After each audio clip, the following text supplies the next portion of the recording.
What's going on?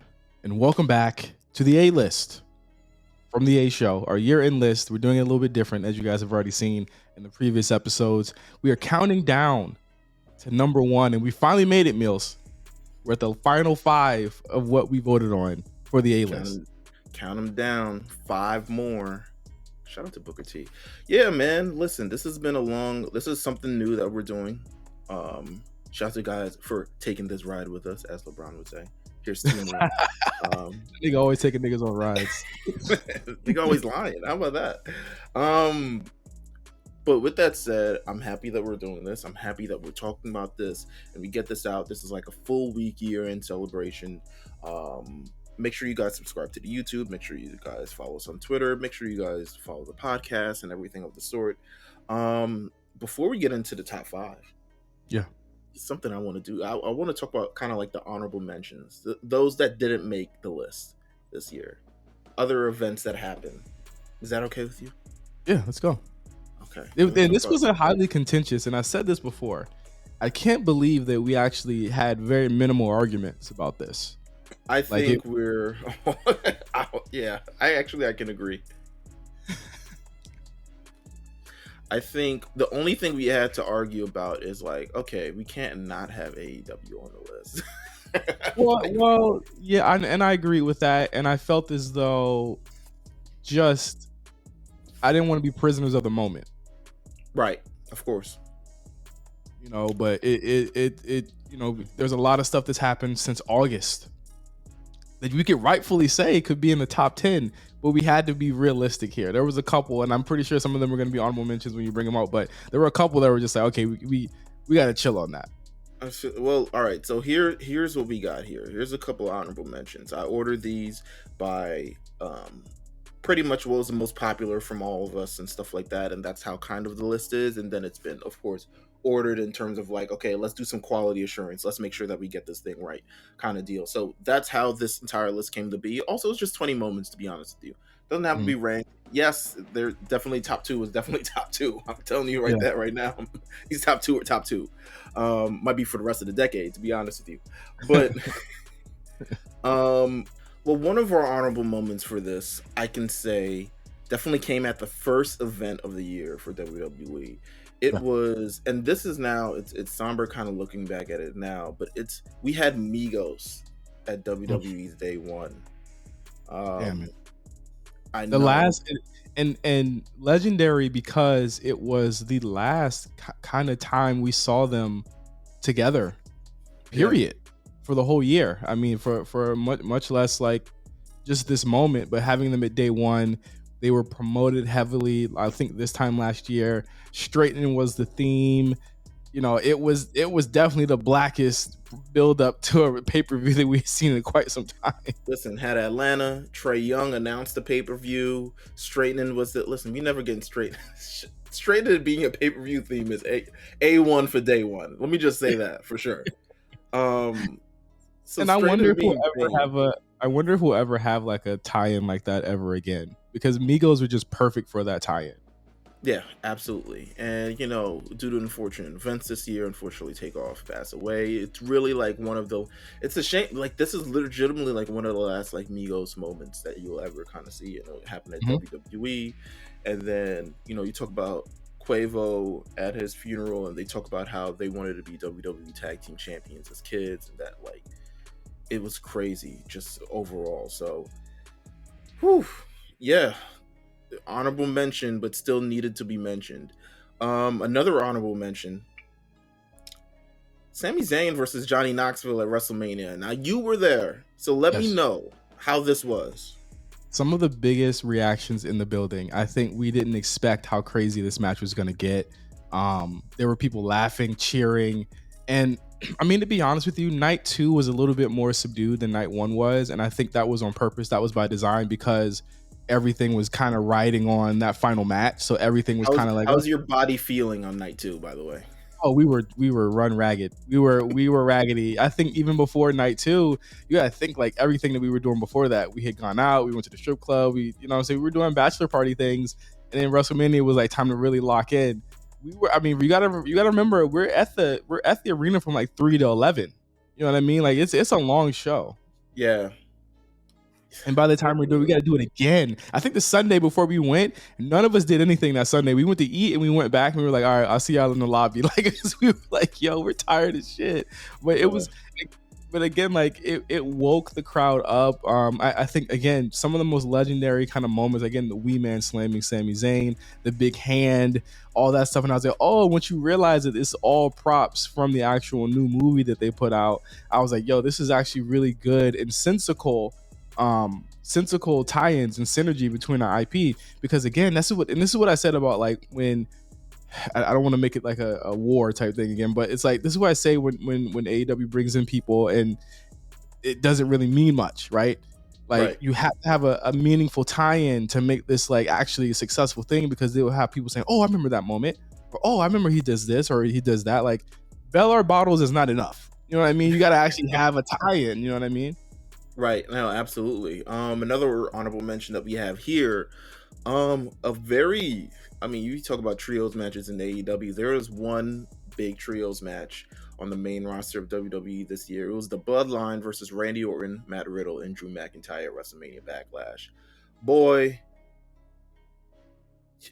I need to go watch that match back right now, because it's crazy.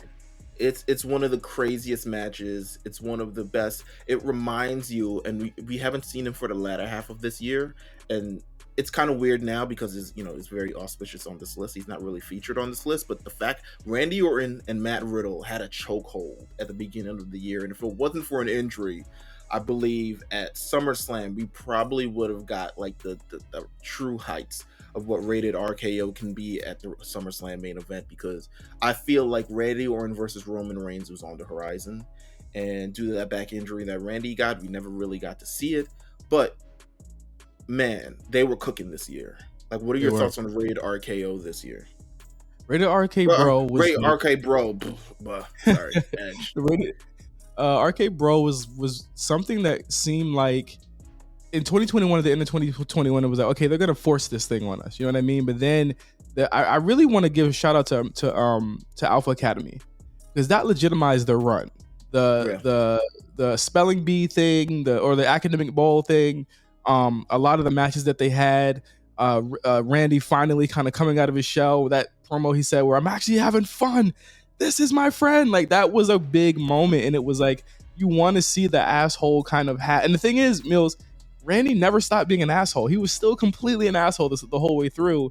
Even when he had a team with Drew, they mention it in some of the promos. It's like, yo, we don't really get along. We never really got along, but I'll work with you. I'll work with you for this. And when it finally got to that match, you saw why they were so popular. I want to say, like we were even saying it on the show, these are the biggest acts on Raw, and that's why they get the singles matches that they get and stuff like that. And it's just really a shame that they didn't get to finish out the year. And I think it's really left like Riddle in like a really big spot where they don't really know what to do with him now, because that was such a hot angle and they had to end so abruptly. Absolutely. Another major moment that we had this year also occurred at the Royal Rumble this year. That cursed Royal Rumble, as people would say. Ronda Rousey returns to the WWE at the Royal Rumble, wins the Royal Rumble, heads to the main event of WrestleMania. This one heavily debated on terms of what could have happened, but there's no way, given the news that we heard the week leading up to it. Once it was announced that Ronda Rousey's in plans to come back, you kind of knew, okay, the Royal Rumble, it's shifting in terms of like what the direction is, where this is going to go. It's likely going to be Ronda versus Charlotte, unless, we're going to talk about it. Listen, we're going to get into that a little bit. But Ronda Rousey returning at the Royal Rumble this year. She's returned after she'd been gone for almost 3 years at that point, from 2019, 2020, 2021. Got back 2020. So I'd say, okay, about like 2 years, 3 years. She's back. What's your kind of thoughts on Ronda this year? There's actually been a lot of debate around her, or ironically, you know what I mean? Mm-hmm. And I think that it really comes from the fact that people they feel as though Ron is taking spots. And yeah, can I say that this run is as astronomical as the first? No, but you got to think, Meelz, that first run was meticulously crafted for her to only work with top people at the time and only show up at certain places. So what this time Ronda says, I don't want to just be an attraction. I want to be on weekly TV. I want to be around a lot more. She's around a lot more. And I think it's commendable, not only for that, but for the women on that show, because they all get to work with her. And people said she's just a person, she sucks. And I'm just like, listen, I'm not here to say she's like as generational as she was, but because again, it was meticulously crafted the first time. Is she still someone who, if she has a match, I'm going to watch it? Absolutely. But I think that this is definitely a lesser run than the first one, which was an all-time run. We were comparing it to Kurt Angle. You know what I mean? But you can't take that long off and then come back and expect it to be like the same way, especially when there's like a Bianca Belair there. Becky had her run, all of that stuff. I think with Ronda, you really look at her having the top 2 or 3 foils that she has, and that's Becky, that's Charlotte. And I mean, if they really want to do this, it's really odd that they haven't done it yet. They haven't put her in front of Bianca yet either. Listen, I feel like by summertime next year, if she's still around, I don't know, she might not be. That's definitely in the cards. I feel like that's definitely something that they want to do. And I think once we get to the point once we get past Bianca at WrestleMania, because, well, I said it. I said Bianca at WrestleMania. So you know what? We're going to move from the honorable mention section. We're going to transition on. Shout out to all the honorable mentions. There were many, many more. We had about like 65 to 70 moments on this list. There are tons of moments that occurred in wrestling this past year. But number 5 we have on our A-list top 20 of 2022. We have Bianca Belair beats Becky Lynch for the Raw Women's Championship at WrestleMania this year. Redemption for 26 seconds. This was a highly debated topic amongst those. I mean, if we did the list last year, 26 seconds would have been pretty high. So I feel like the result, the answer to it needs to be just as high as well. We need to be just as loud about those 26 seconds as we are about this woman beating her, not only at WrestleMania, but at SummerSlam this year, to be honest with you. Circle the block. What's so kind of like refresh us on the narrative surrounding this and kind of like how it led to this and how you could see the pieces like falling in place for Bianca Belair having this major WrestleMania moment. I don't see how this was, and I said this before, this is one of the most basic type of storylines that they were giving her to redeem herself. It was a redemption storyline that was a year in the making. We're not going to get into why the 26 seconds happened, because I feel like people don't talk about the why that it happened. And it wasn't just to make Becky Lynch look good. Let's just say that. Okay. But you talk about afterwards, Becky had to get a legitimate heel run, and she had to legitimize herself. So in one hand, you had Becky working with everyone under the sun, Lita, Doudrop, Liv Morgan. And I got to say, she legitimized Liv. She legitimized her. Yeah, we talked about it earlier on the list. She legitimately, I mean, that is part of Liv's journey and her essentially becoming a star. I don't think she becomes a star and SmackDown Women's Champion without that moment, that breakthrough moment that she has with Becky late the end of last year, top of this year, for sure. Yeah, absolutely. And with Bianca, in a lesser moment, well, not lesser, but it's her against Doudrop. It's her trying to find her way. It's her maneuvering, still winning Survivor Series, still winning Elimination Chambers, still winning all of these moments. But you know what the turning point was, Meelz? When she got out of the Royal Rumble, when she got knocked out of the Royal Rumble. And that was like, oh, I told y'all. Because the thing is, Meelz, this is deeper than just what the booking was saying, because we already knew where this was going, right? We knew, we had been saying it from the moment 26 seconds happened, that this was going to be it. I was like, they're not giving up on Bianca. She's on TV way too much. She's doing promo. She's doing press way too much for us for that to even be real. She was never taking off TV or making it look stupid or weird after that, other than the 26 seconds part.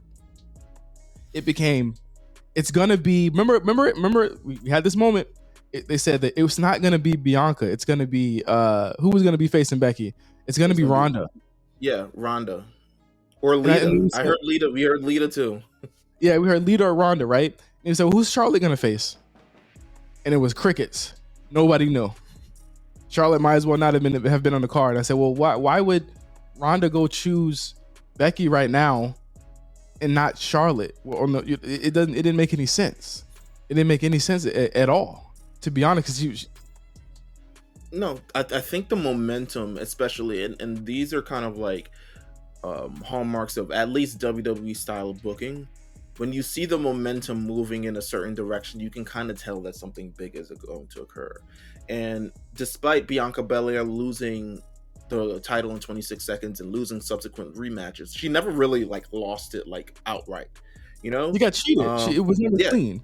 yeah, it was never clean. And then immediately after she exited the moment with Becky, she's racking up wins after wins. I mean, she's beating Zelina, she's beating Doudrop, she's beating probably Nikki Ash, Carmella, everybody under the sun. I mean, even despite the Royal Rumble kind of loss in this situation, you knew that there was like, okay, there's a silver lining in that. And Ronda wasn't even, did Ronda even eliminate Bianca in this moment? I would have to check. I think Bianca was eliminated. She might have been eliminated before Ronda. Ronda even got there, but nonetheless, I mean, I think the moment stands on its own. And once you got to WrestleMania itself, Charlotte. She got eliminated by Charlotte. Hey man, listen, it happens. And how we got to Ronda Charlotte?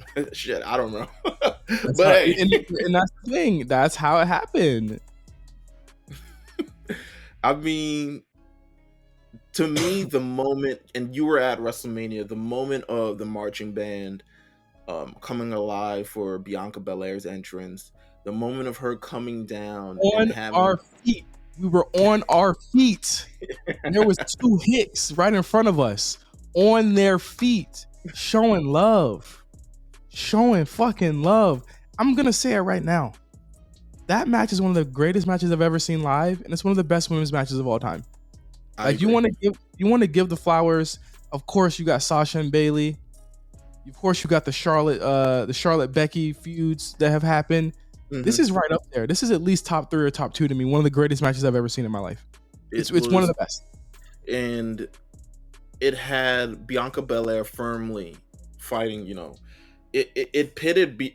And I'll shout out to Becky Lynch in this instance. She stood in her role. She didn't want to be liked. She didn't want anything. She made sure to set up the moment perfectly for Bianca to get the moment that she deserved. Like, she became the most hated. She became truly, she even like, low-key, she transformed into like a Disney villain, kind of. Like, even with her hair. She called her a bitch the week before. She called her a bitch. She got the haircut. She got all she had all like the polygonal fucking things coming out the side of her face. Like, she's true Disney villain in this instance. Yeah, because she was broken. She finally had broken Becky, and then she had that really great fucking promo right before the match where she was it was in the dark. Remember, she was sitting down in the middle of the ring. She was talking about, she was like, I'll do anything to keep this belt. I'll fucking, you know what I'm saying? I'll kill you to keep this belt. And I was just like, it was giving me Rock Austin. You know what I mean? Yeah. And that's how I felt. Or it was really, really giving me Bret Austin. You know what I mean? Because it was like the new age coming in against the old, you know what I'm saying? The old, not old and dusted, but the old era. You know what I mean? Right. And what's the first thing they do in that match, man? It was the first thing that fucking happened in that match. They go for the manhandle slam. Manhandle slam. Everybody was on their feet, dog.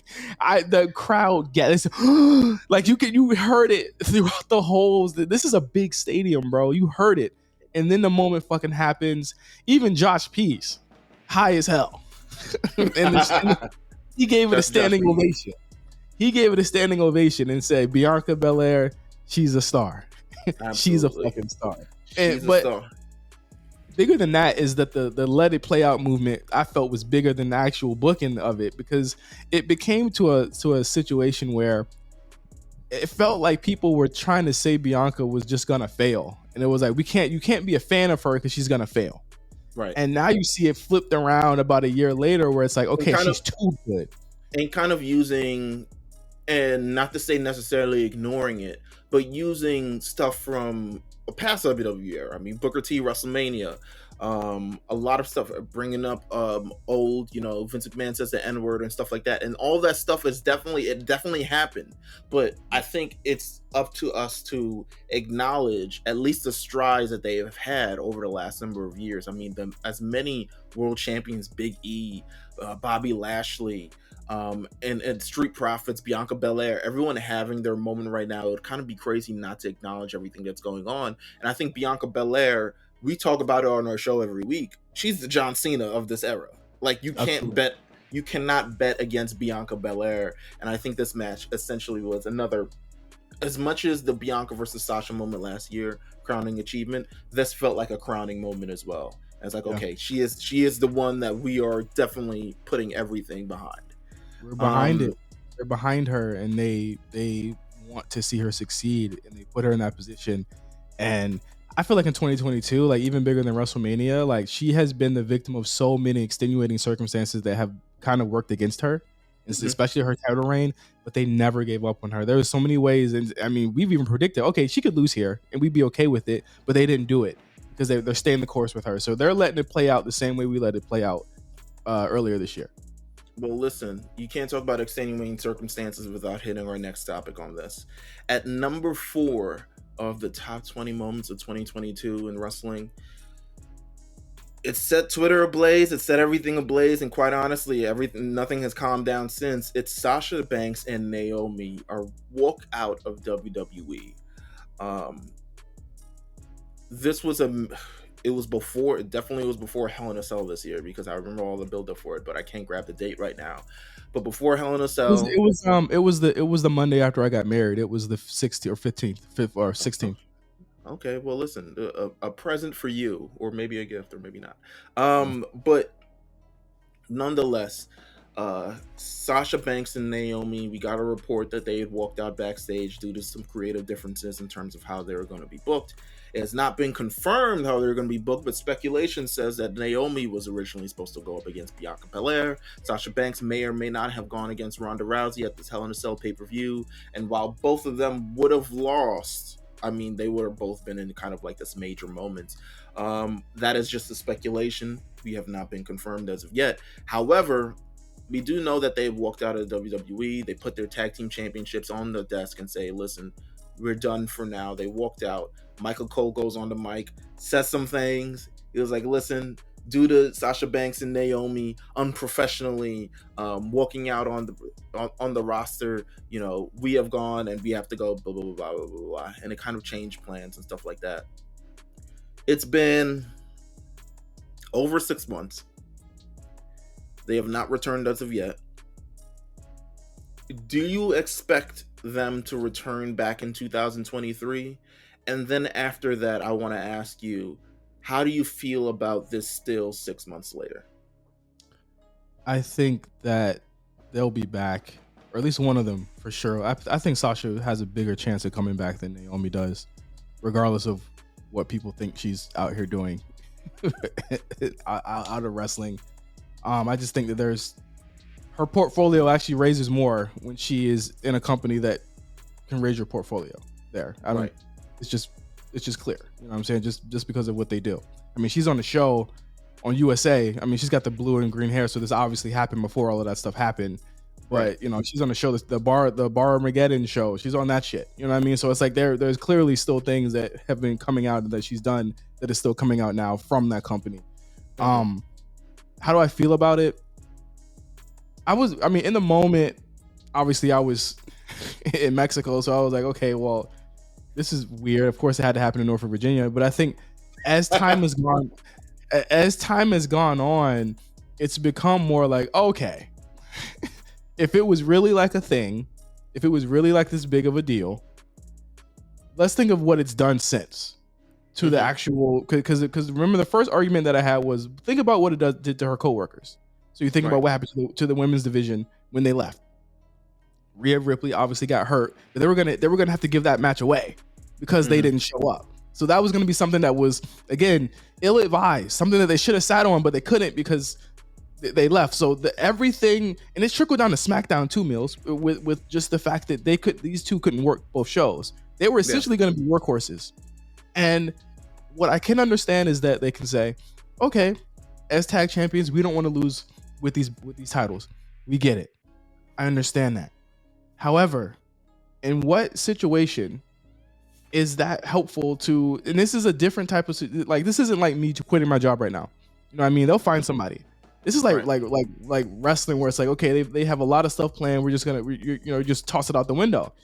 That becomes a little bit more complicated, and that's where I stand now. It's like that was really fucked up for Bianca and Becky and Ronda and Charlotte and everyone else who had to kind of figure that shit out after the fact. And it really kind of changed a lot of things up. I mean, we had that weird triple threat with Asuka, who had to come back probably earlier than she was supposed to. Mm-hmm. And then you had Becky and Bianca, who once again are facing these two leaving, and their program was supposed to actually stretch out to SummerSlam, but they had to have 2 or 3 more matches before they were able to do that. So I think of it like, stand up for yourself, for sure. You know your worth, absolutely. But I don't think people have to agree with how, you know what I'm saying, how that shit shook out as it happened 6 months later. I think that there was something that was said when we were on Black Wrestling where it was just like, oh well, they're gonna get the stigma that they're hard to work with, or they're hard to work with. And to that I counter with, they did something way worse to Stone Cold Steve Austin, to Ultimate Warrior, than they did to these two. They haven't even brought them up since they did that. And they were wrong for that too. Just like they were wrong for Self-Destruction Ultimate Warrior, just like they were wrong for the WWE Confidential with Stone Cold. It's all, they were all petty.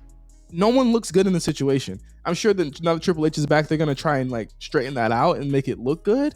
But no one looks good from the situation. The people who said that, you know what I'm saying, booking, whatever. I don't feel like the booking was disrespectful at all. But if there was something that was said between them that they were, you know what I'm saying, they were being divas or whatever, that was wrong. Going on TV and doing that was wrong. Leaving was wrong. This is just a situation where no one here, and we don't even know the story still, but no one here looks good at all. Yeah.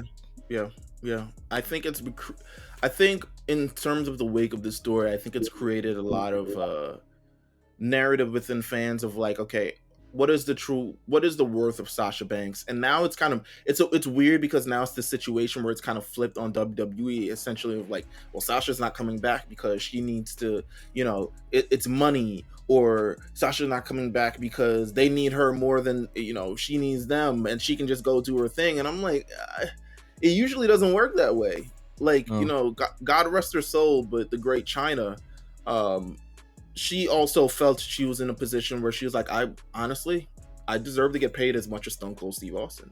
I deserve to be in that spotlight given everything that I've contributed to the WWE and how big I am a star and kind of like a crossover star.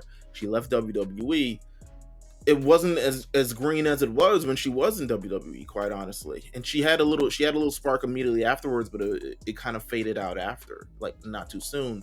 So you kind of wonder, but I think today's entertainer is a lot more smarter than they were about 20 years ago. So there's definitely things that you can do, but I don't think the synergy is the same if Sasha Banks and WWE are not working together, or even Naomi and WWE, because I do feel like Naomi kind of usually gets swept under the rug in this kind of situation.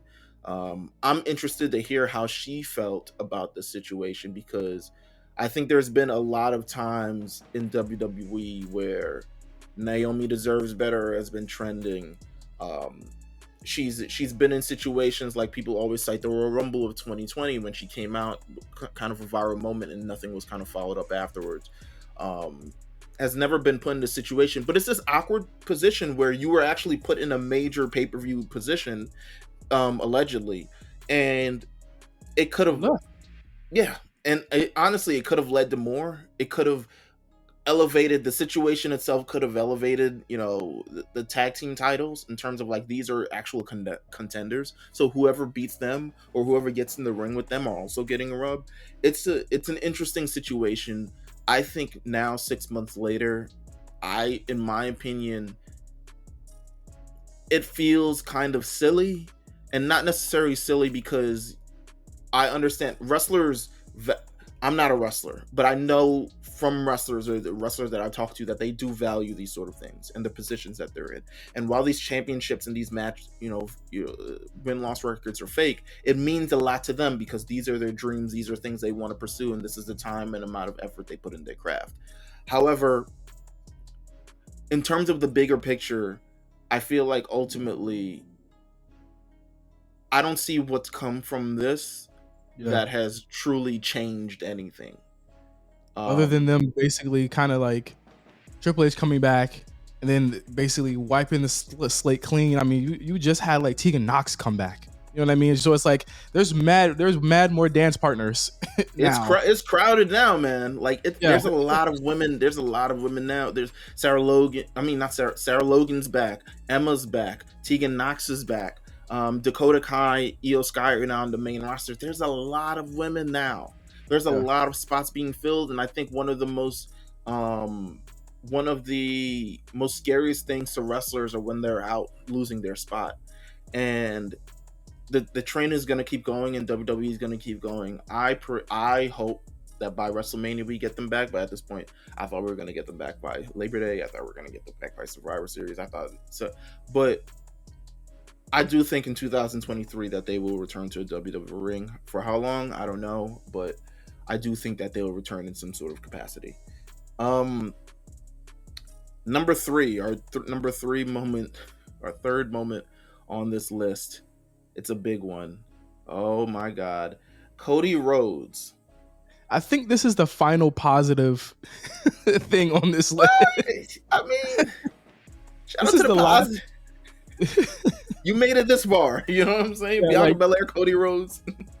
Yeah, like this is the last positive thing. Everything on this list is all negative. This 2022 has been such a strange year.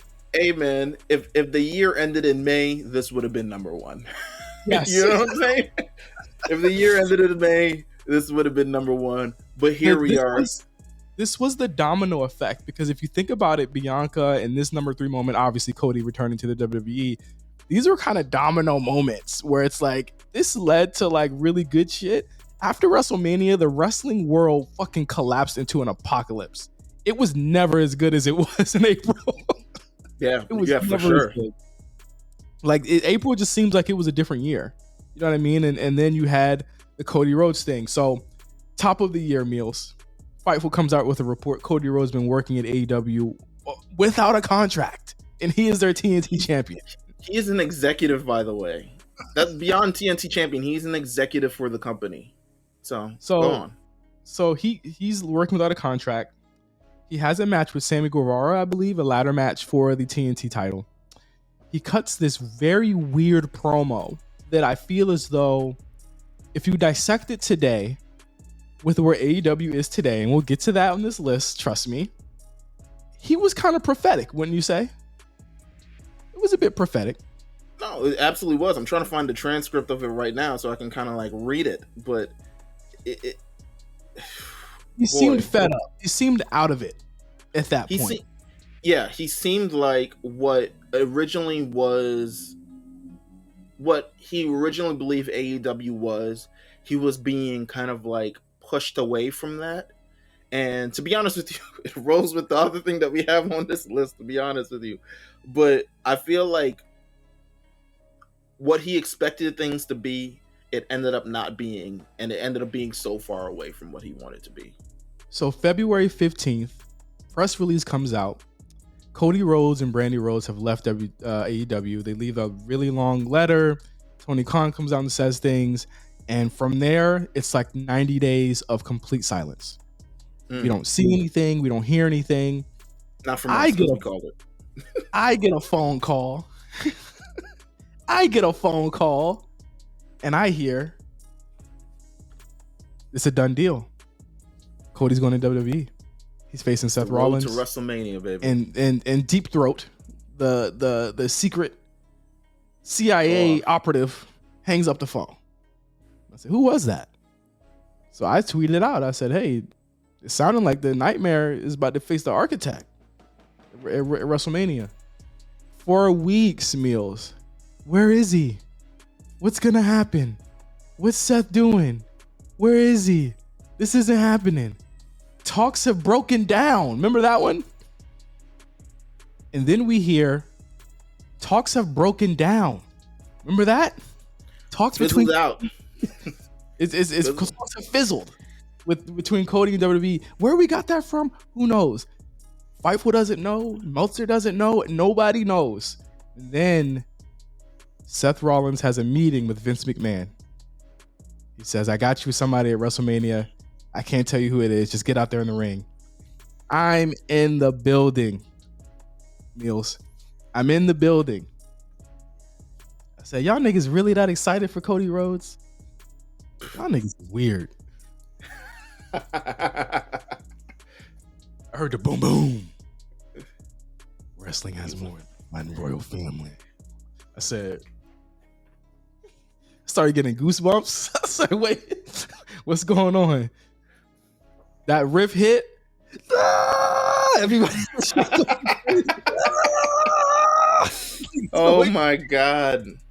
He pops up from the goddamn ceiling or from the flow. I look at Cyrus like this, shaking his head. Look at Cyrus. Hey man, this shit kind of fire.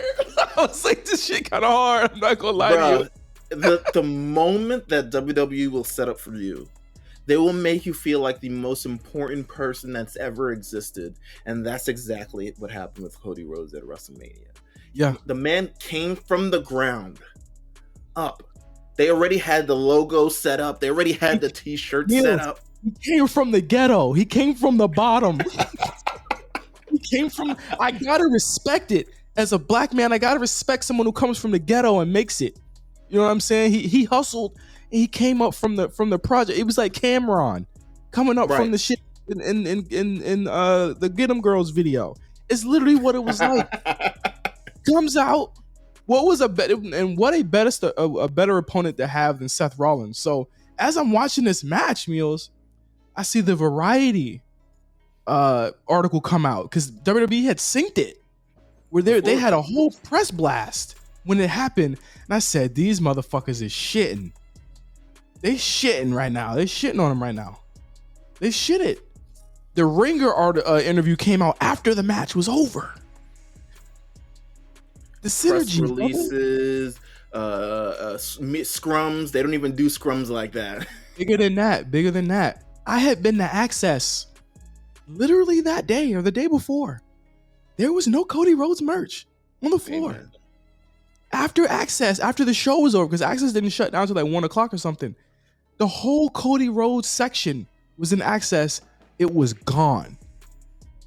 Completely gone. They said, move that shit out the way. Bring this shit in. Said, move that Undertaker shit out the way. This was perfect. It was perfect. But bigger than that, for the time that he was there, I can say that Cody Rhodes really did make an impact when he returned. It was a moment in that first Raw when he was back, and he had that really good promo. I thought it was a good promo. It was the Cody countdown every week. Hey man, he gonna be on at 9 o'clock. Make sure you there. Get back there. It was Miz. And the thing is that he didn't change. And let's be clear, he didn't change anything about his presentation. Oh no, he didn't change anything. He changed. I won't say present. He changed nothing about the character. It's the presentation that was bigger. The presentation of AEW felt big, but it was like in a 7-Eleven. It was.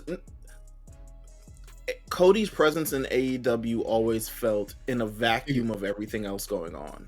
Yeah. Like it always felt like like we always talked about this, the Codyverse and what's going on in the Codyverse this week. He's fighting Malachi Black. They're having these. He's getting a gun in space by Arn Anderson or something like that. Like he's got so many different other things going on, but it never felt like it was part of the ecosystem of the show. It felt like purely a Cody thing. Okay, Cody's doing this. All right, just let him do that. We gonna do ours. You know what I'm saying? And that's how it literally felt. But like you said, yes, the presentation of WWE, incorporating him back, the Miz being his first match after Seth Rollins back. But again, having a dance partner like Seth Rollins in itself, this man is one of the biggest stars that WWE's got right now. Like he is by far, he arguably might be the most, I want to say like dependable, like someone who you can put them against and like, okay, we're gonna have this match, we're gonna blow them out the side, we need to sell this guy, we're gonna have this match, we're gonna try with Ali, let's put him against Seth and see how it goes, we're gonna try with Austin Theory, let's see how it goes, stuff like that. Like this one-on-one, Seth Rollins, we talked about it earlier in the Hell in a Cell match and everything that he's contributed, but to have that kind of like stakes and stuff like that, it made Cody feel important. And that's what he needed in this moment. And it never felt, you sat back and like, no, this feels right. Like this feels right. Like he looked like he belonged finally. Yeah. And you got a sense, especially considering how the narrative has been with WWE stars jumping to AEW of WWE doesn't use these people right. you kind of got the narrative, and now it's flipped, and it's like, oh, okay, maybe they were using him wrong over there, and this Right. is how he's supposed to be used. So it But kind of opened up also, people's eyes. he got to create that story there, so he could Yeah. tell them, "This is how you got to use me now. This is how I work," and it was Right. working. And I see a lot of people doubting that this guy's going to be the biggest thing since sliced bread when he comes back. To which I tell you, just fucking wait. When that fucking music hits, it's a wrap. It's full engine, full gear to for lack of a better term, for him to have a big moment in 2023 when he returns. Absolutely. All right, so the number 2 moment on the list. We talk about big moments. It's nothing but negativity on the top 2. Listen, number 2 is just a negative implications galore, but absolutely negative. Number 2, Brawl Out, CM Punk and AEW's infamous media scrum. One of our biggest episodes this year, episode 255. The biggest episode of the year for sure. Well, actually, no, one of them. Still one of the biggest episodes we had. I think our WrestleMania stuff was on par this year with what we did. We've gone over this in that episode. Go listen to 255 right now. One of the best. It's up on YouTube. It is it's we did it a lot. Some of our best work, but CM Punk and AEW's fallout was not just something that happened in the final 6 weeks of his tenure there. It was something that had been brewing since the moment he stepped in. Yeah. I mean, you had a lot of debuts, you had a lot of egos, you had a lot of people there who wanted to be listened to and wanted to be heard, but they wanted to do it their own way. And CM Punk wanted to, I think it was like Meelz, would you say that it was just diametrically two different opposing viewpoints of how Punk wanted things to happen or work and how the Elite and that crew and all the people on that roster wanted things to work? I think this was a battle of egos in a sense, of someone who came in and was very notable, a big star, and I think people who also thought they were big stars in this moment as well. It's a clash of egos. To me, it's a clash of cultures. And I don't want to make it seem like it's because ultimately it's like it's wrestler shit, like wrestlers not getting along. But I do think there was it felt like there was the CM Punk camp, which was like CM Punk. And the CM Punk camp felt smaller because it was just him and FTR. Yeah, I mean? It felt really small. And there was the Elite, essentially, who have built this company, who have thing. And I think after a while, no one was on the same page, and I think it really came to a head this year quite honestly, it happened a lot because of wrestling journalism. And how much stuff was actually put into news cycles about CM Punk, how much stuff was actually reported about CM Punk, stuff that was said in shoots that were not scripted or were not discussed beforehand that kind of came to a head, and all of this built to this moment.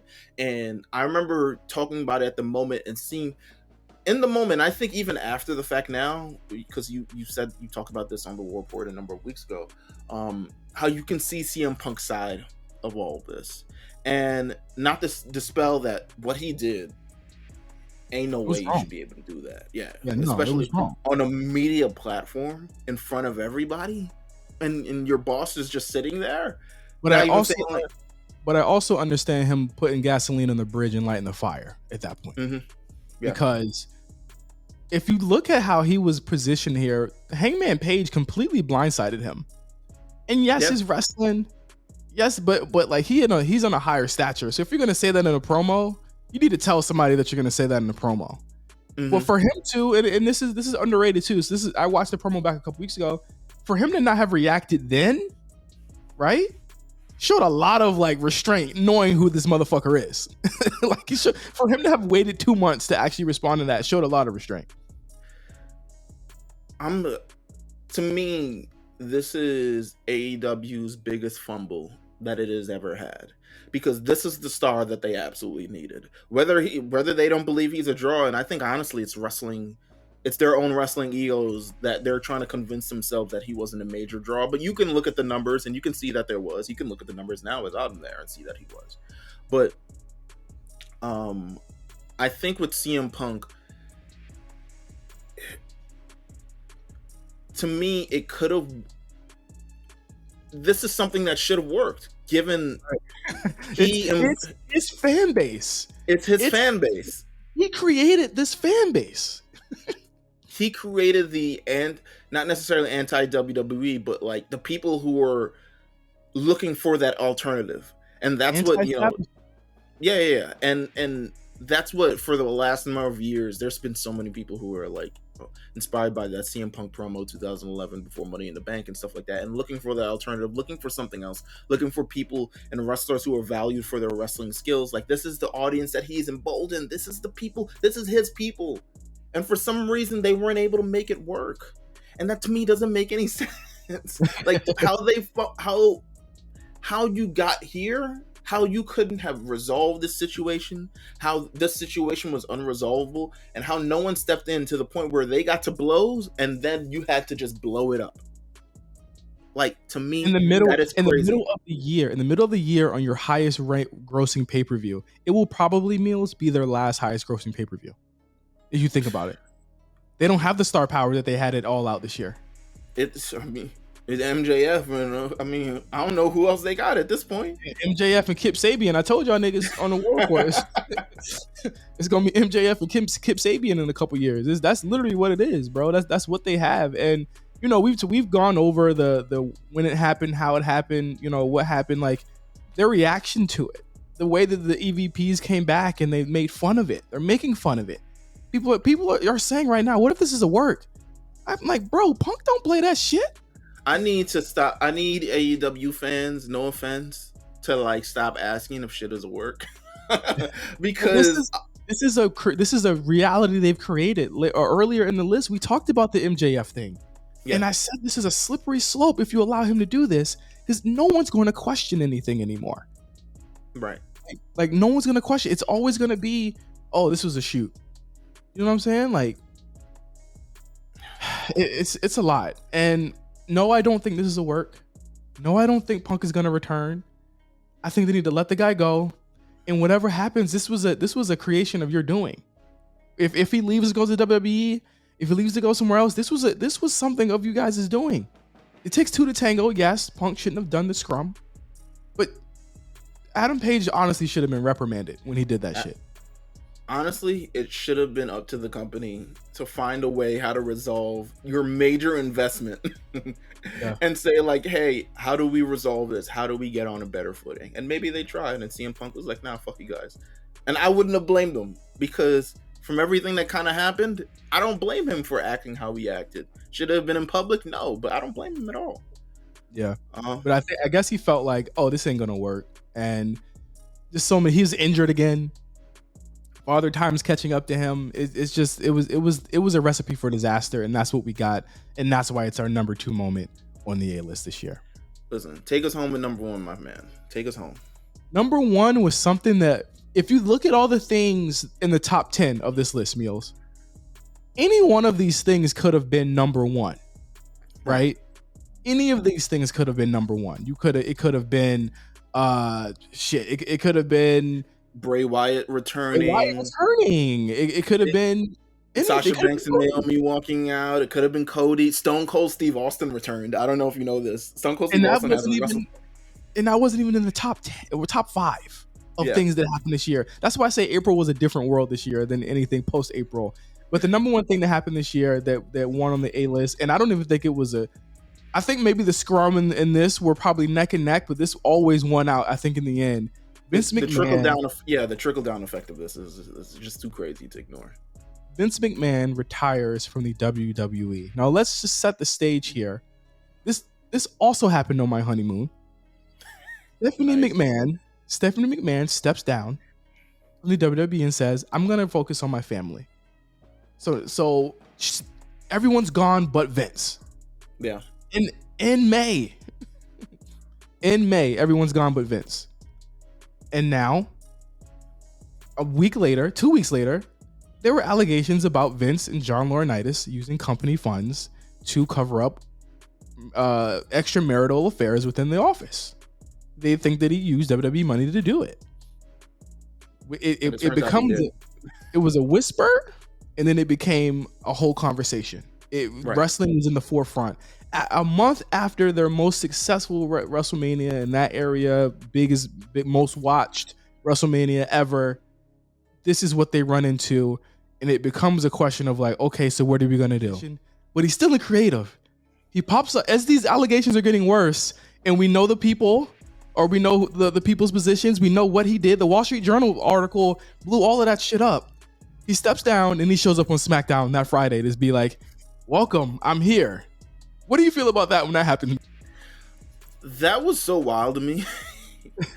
And to be honest with you, we're looking at this, but to me, it became so abundantly clear. I have two thoughts about this. One, 20 years ago, Vince McMahon wouldn't have stepped down, or wouldn't have felt like he needed to step down. I think society has changed, and I think it's in a good way, to be honest with you. That people who are in these positions of power, who are taking advantage of such, need to be reprimanded as such. And I think it's a great thing about our society today. That's one. Second, it showed me how much the world little cares about wrestling outside of the internet. Yeah, absolutely. It became because them motherfuckers cheered. They were like, yes. Oh, no chance. And I'm like, damn. Doesn't he do it again? Doesn't he come out again at like Raw or something? Yes. After that? Yeah. And he comes out again, yeah. And skips off the stairs like, I'm Teflon. But then the allegations get worse. You see that like a lot of, like you said, a lot of these things were true. It was Laurinaitis.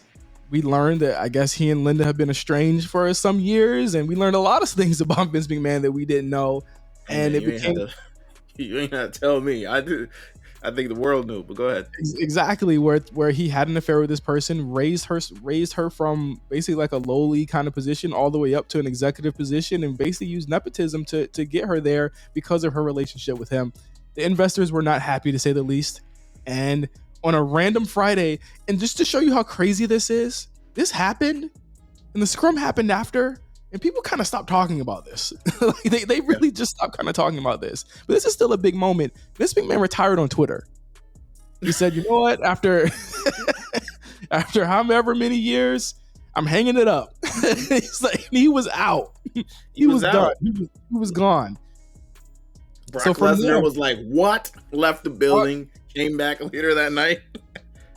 One of the wildest days. This all happened within a month, by the way. One of the wildest days in wrestling history, because this was a situation where we thought that he was going to die in that position. Let's just be clear. We thought he was he was literally going to do it until he couldn't do it no more. And in a way he did, but in a different way than what we thought. And from there, Nick Khan and Stephanie, co-presidents or co-CEOs of WWE, and out of nowhere, time to play the game. He's back. Triple H returns. As kind of the head of creative, and he takes basically Vince McMahon's job. And again, Vince McMahon had so many jobs that it took 4 people to take all of his jobs that he was doing for one man. Yeah. So Triple H had to take creative. Stephanie and Nick they're tag teaming the CEO part right now. Right. And then you have other people that they've installed into the company to take over the other roles. And you would think, Meelz, that WWE would falter and fail and flounder after this happened. Vince ain't there. I don't know if I can. I don't know. I never had no Vince-less WWE. I don't know. They actually started making more money. Record profits in Q2, record profits in Q3, and highest viewed Survivor Series that just happened. Highest viewed Survivor Series, highest viewed SummerSlam, highest viewed Extreme Rules. Everything is highest views. The views are high. They are breaking records. You see the return of countless people that were let go. You see a lot of things that are happening on these shows that honestly, Meelz, Ricochet in a main event happened. Listen, the kind of the ecosystem, the structure of professional wrestling itself kind of shifted so much.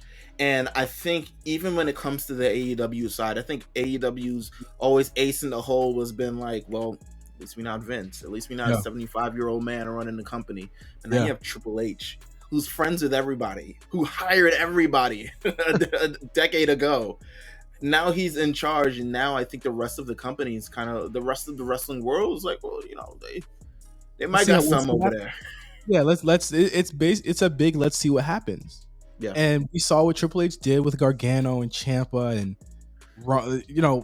all these people that have come up under his NXT system, and they're like, let's see what happens. Let's see how this shakes out. And I mean, I want to wait a little bit longer to kind of do a post-mortem on his first year. I think his first year is going to be interesting for us to talk about because he has to make so many decisions that are counter to what Vince would do to win people back, but also to show that he's not Vince. I'm not saying that he's not going to become, super anal, like you know what I'm saying, like really kind of focused on a lot of shit that we don't care about person, and as he gets older. But right now, he's making a lot of decisions that a majority of people do enjoy, from looking at ratings, looking at the people who watch, looking at the people who've returned. And I think one thing that we've also noticed in this is that he's much more visible than Vince ever was. I mean, just in the last number of interviews, last number of months, he's done interviews with Ariel Helwani, he's done interviews with Logan Paul, he's done and this is the head of creative. This is, you want to put a face to the person who's essentially running the wrestling business, and I think that's what they've done. And it's definitely a different feel than when Vince was there. And I think a lot of people, especially a lot of people that everyone has loved. I mean, you talk about Kevin Owens, Sami Zayn, Bianca Belair, Bayley, Becky Lynch. Like everybody's eating at this point. Yeah, except maybe like 24/7 people, but like everybody's eating. Dana Brooke, sorry.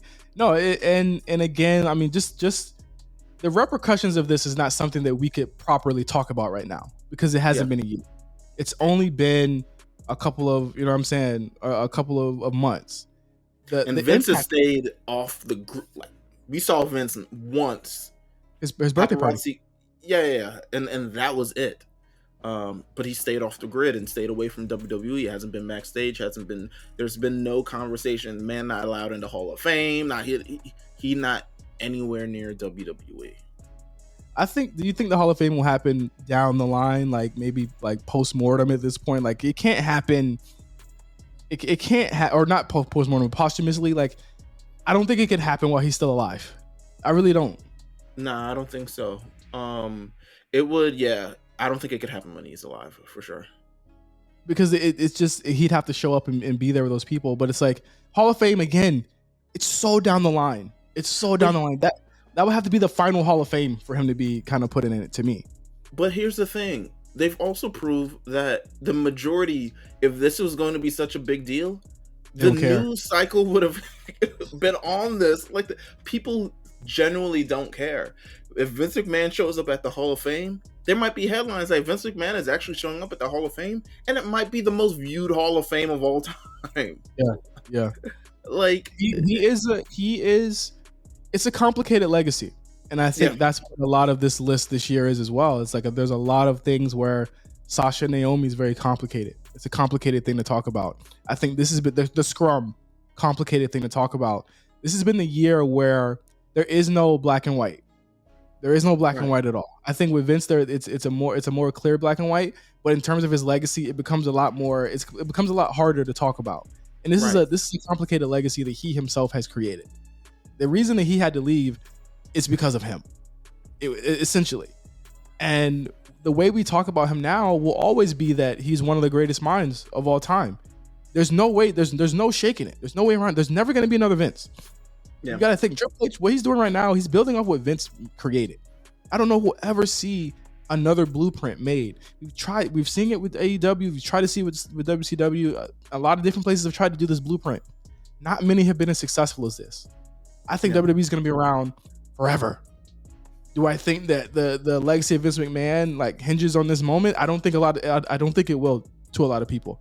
It's not going to be talked about in that way. It's going to be talked about for what he did right up to that Friday. He hit send, or his intern hit send on that tweet. To a lot of people, that's where it's going to stop. And I think that's that's it. I mean, we've covered our biggest moments, biggest 20 biggest moments in the wrestling. Thank you guys for tuning in, obviously. I'm pretty sure we're gonna have more stuff. We can still do our award stuff at the end of the year, right? Like we gotta do I can't wait. We gotta do most overrated. We gotta do best wrestler, worst wrestler, all the other Match of the year, superlatives. And I'm calling it match of the year is going to be the hardest to do this year. I mean, it depends where you want to go with it and where you want to flow with it. But there's a lot of things going on this year. But if you want to hear all that conversation and if you want to hear more, make sure you guys subscribe to the A Show at the A Show on RNC Radio, wherever you listen to podcasts. And you can also follow us at the A Show RNC on Twitter. And I mean, just follow myself, Meelz TV, OG Johnny 5. Make sure you follow the entire crew as well. Shout out to Armand, shout out to CC, shout out to Channing, shout out to Dion, shout out to Mark, shout out to Cyrus, shout out to Quan, shout out to everybody who was part of this, make this thing happen. And yeah, I mean, at this point, hopefully we'll see you guys next year. Absolutely. Hopefully 2023 is a little bit. Yeah, hopefully 2023 is a little bit more chill. But I mean, like not whack. You know what I'm saying? Like we don't need it to be whack though. Like looking at the way this year's ending, I doubt it. We're full steam ahead onto whatever else. So for Meelz, I'm Justin signing off for the A-List 2022. Peace out, y'all.